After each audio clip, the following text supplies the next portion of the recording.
Hello everyone, I am Sanjay Yadav. First of all, welcome to all of you on our YouTube channel Mathematics Edition. JEE Mains 2026 April attempt parabola का ये तीसरा सवाल आपके screen पर। चलिए सवाल को सॉल्व करते हैं। पहले पढ़ते हैं सवाल कहता क्या है। सवाल कह रहा है कि let the directrix of the parabola y² is equals to 8x cut x axis at the point A.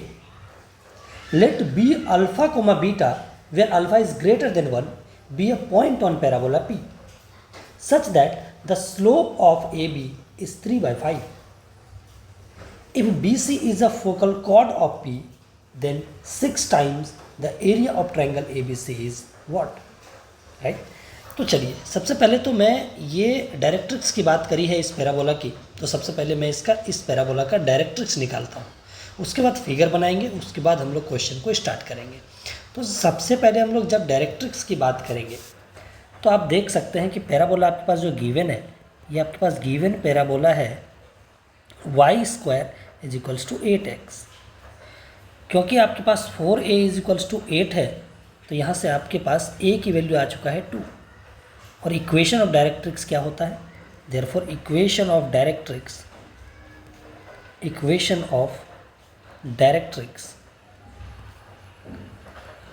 of the parabola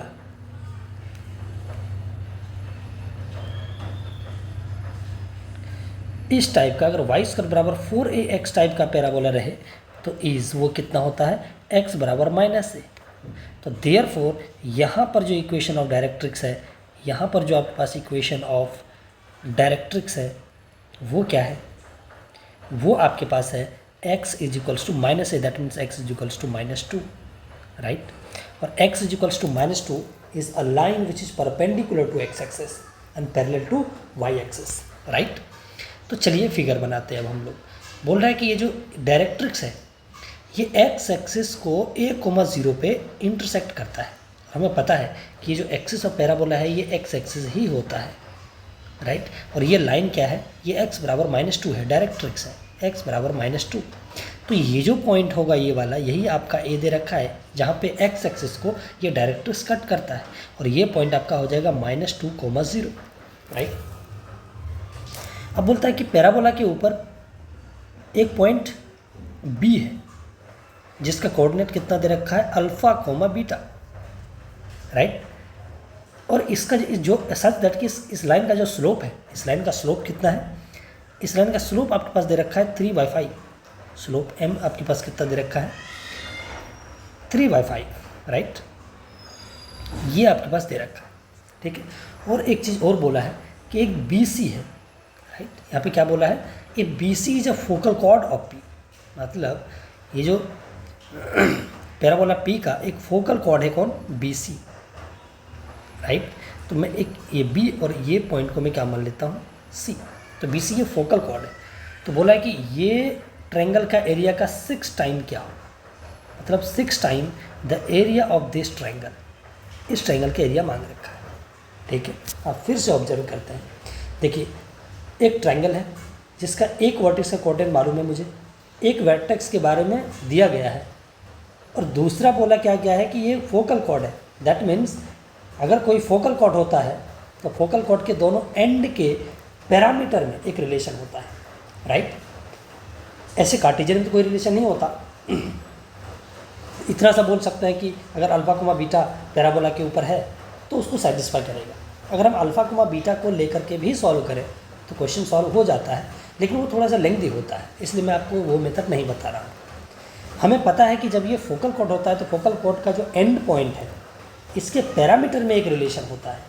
क्या होता है कि अगर इसका पैरामीटर T1 है और इसका पैरामीटर T2 है तो T1 × T2 कितना होता है? -1, राइट। तो मैं क्या करूँगा, ये जो α, β अभी कार्टेशियन में दे रखा है इसको अज्यूम कर लेते हैं पैरामेट्रिक में, और इस पॉइंट का पैरामीटर में रखता हूँ कितना? T1। तो कितना होता है? a_T1²। a कितना है? 2।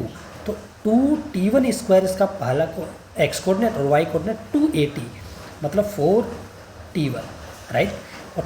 और इसको मैं इसके पैरामीटर को मान लेता हूँ कितना? T2। तो ये कितना हो जाएगा? 2T2², 4T2, right. और हमें मालूम है फोकल कॉर्ड है तो T1 T2 -1 होगा। ठीक, इस बात का हम लोग ध्यान रखते हैं।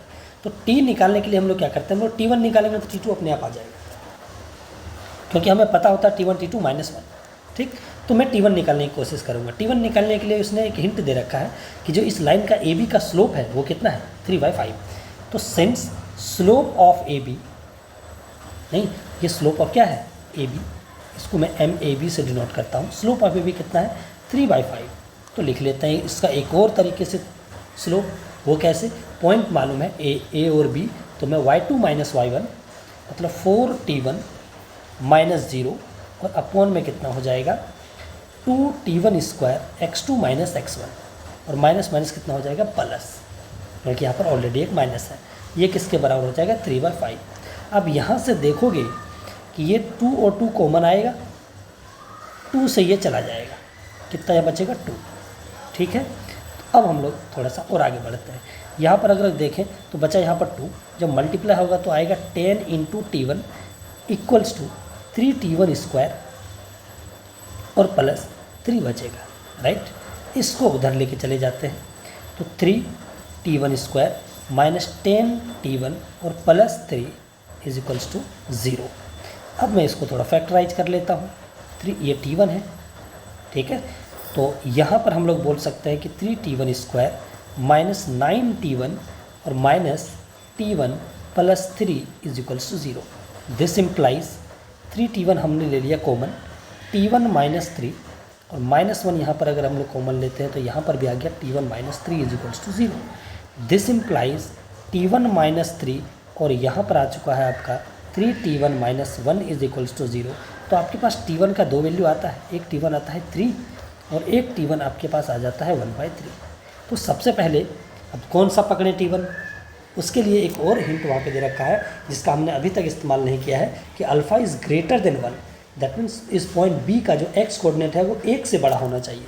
इसके लिए देखिए, अगर T1 इज इक्वल्स टू 1/3 हुआ तो देयरफॉर पॉइंट B क्या हो जाएगा, पॉइंट B आपके पास हो जाएगा, T1 की जगह पर 1/3 रखोगे तो आपका आ जाएगा 2/9 और वो आपके पास आ जाएगा 4/3, राइट। अब यहाँ पर देख सकते हैं, यहाँ पर हमने T1 की जगह रखा है 1/3।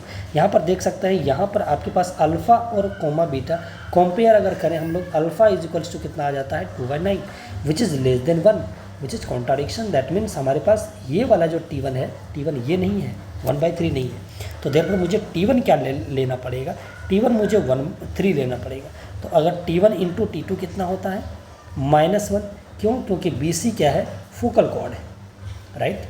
BC क्या है, फोकल कॉर्ड। अगर ये BC फोकल कॉर्ड है तो देयरफॉर हम लोग बोल सकते हैं कि T2 की वैल्यू कितना आ जाएगा -1/3। अगर T1 T2 आ चुका है तो आपके पास B आ जाएगा। B पॉइंट कितना आ गया आपके पास, 3 3 9, 3 का स्क्वायर 9 × 2 18 और 3 × 4 कितना हो जाएगा 12। B पॉइंट आ चुका है आपके पास 18, 12। C आपके पास आ जाएगा, T2 की जगह आप रख दो कितना -1/3, तो ये आ जाएगा 2/9, -4/3। B और C और A आपके पास सब मालूम है। ट्रायंगल का एरिया आप निकाल लीजिए। ट्रायंगल का एरिया कैसे निकाल लोगे आप, ये एक ट्रायंगल ड्रॉ कर लेते हैं कुछ इस तरीके से, इसी तरीके से था, राइट। ये एक ट्रायंगल हमने ड्रॉ कर लिया ABC। ये तीनों का कोऑर्डिनेट हमें मालूम है, ये A है, ये B है और ये C है। ये -2, 0, ये 18, 12 और यहाँ पर अपने पास दे रखा है 2/9, -4/3, राइट।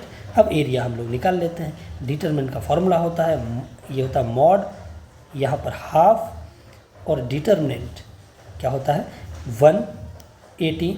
पहले तो ये रख लेते हैं A, -2, 0, 1, 18, 12, 1 और 2/9 -4/3 और ये 1। इसको सिंप्लीफाई करेंगे, हमारा आंसर तैयार हो जाएगा, ठीक है। तो चलिए इसको कैलकुलेट करते हैं। 1/2 यहाँ पर मॉड, और अब हम लोग इस डिटरमिनेंट को सॉल्व करते हैं। देखिएगा -2 इंटू क्या होगा, ये और ये चला गया, 12 माइनस ये और ये चला गया, कितना बच गया 12 माइनस ऑफ माइनस 4/3। ठीक है, अब अगला माइनस जीरो अगर हम लोग करेंगे तो यहाँ पे जीरो हो जाएगा, फिर प्लस 1 इंटू कितना हो जाएगा, ये और ये गया, माइनस देखिए इसको जब मल्टीप्लाई करेंगे तो 3 6 जा 18 और इंटू -4 -24 और फिर माइनस इसको करेंगे तो देखो 3 3 जा 9 और 3 4 जा मतलब 8 अपॉन में कितना आ जाएगा 3, ये आ चुका है। और यहाँ पर मॉड, चलिए इसको, ये एरिया है हमारा 1/2 और मॉड देखिएगा बढ़ते 36 और 4 40 दूना 80 -80/3 और देखिए -72 -8 -80 और /3 यहाँ पर भी कितना आ गया -80/3। यहाँ पर बाहर क्या लगा हुआ है, मॉड लगा हुआ है। आप देख सकते हैं ये 1/2 3 आएगा एलसीएम, तो यहाँ पर 1/3 और -80 कितना हो जाएगा -160 और यहाँ पर कितना लगा हुआ है मॉड। और यहाँ पर आप देख सकते हैं यही तो आपका एरिया था। ठीक है, ये 3 2 जा 6 से मल्टीप्लाई करते हैं तो 6 इंटू ए कितना आ गया मॉड 160 का कितना आंसर 160, मतलब 6 times area of the triangle A is कितना आ गया 160, that means 160 is our answer. So thank you so much for watching, thank you so much. फिर हम लोग अगले वीडियो में मिलते हैं। इस क्वेश्चन का आंसर क्या है हमारे अपने पास, इस क्वेश्चन का आंसर अपने पास दे रखा है, option number D is correct, that means 160। Next video में नेक्स्ट क्वेश्चन के साथ हम लोग मिलते हैं। फिलहाल इस वीडियो में हम लोग इतना ही रखते हैं। Thank you so much for watching.